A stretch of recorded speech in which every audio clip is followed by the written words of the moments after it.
Hello everyone, আমি Priyanka's cake বিকে নতুন একটা ভিডিওতে তোমাদের সবাইকে ওয়েলকাম।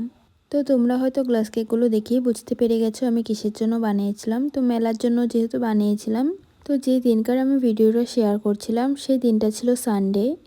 আর সেদিন সকালে গিয়ে কিছু গ্লাস কেক দিয়ে আসি, তো তারপর আবার আমাকে বিকালবেলা দিতে বলেছিল। তো এই গ্লাস কেকগুলোকে রেডি করে আমি যাচ্ছিলাম মেলার দিকে।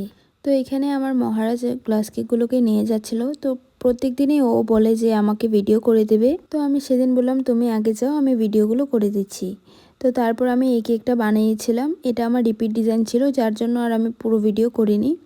আর এরপর যে এই কেকটা তোমাদের সাথে শেয়ার করছি, এটা একদম লেস ক্রিমের কেক ছিল। তো তোমরা যারা একদম ক্রিম কম খেতে ভালোবাসো, আবার কিছু ডিজাইনও চাও, তার জন্য এই কেকটা। তো তোমরা যারা যারা এই কেকটা অর্ডার করতে চাও আমাকে অবশ্যই কন্ট্যাক্ট করতে পারো। তো এটা ছিল কেকটার ফাইনাল লুক, একদম ক্রিম ছিলই না বলতে গেলে।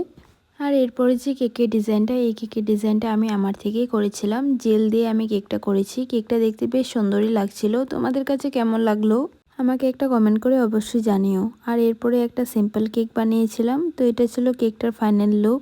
এই কেকটার ইনসেট ফ্লেভার ছিল পাইনাপেল। তো কাস্টমার আমাকে নিজের মতো করেই বানিয়ে দিতে বলেছিল সিম্পলের মধ্যে। এরপর আমি তোমাদের সাথে একটা ব্যান্টো কেক শেয়ার করলাম। তো আজকের ভিডিওটা এতটুকুই।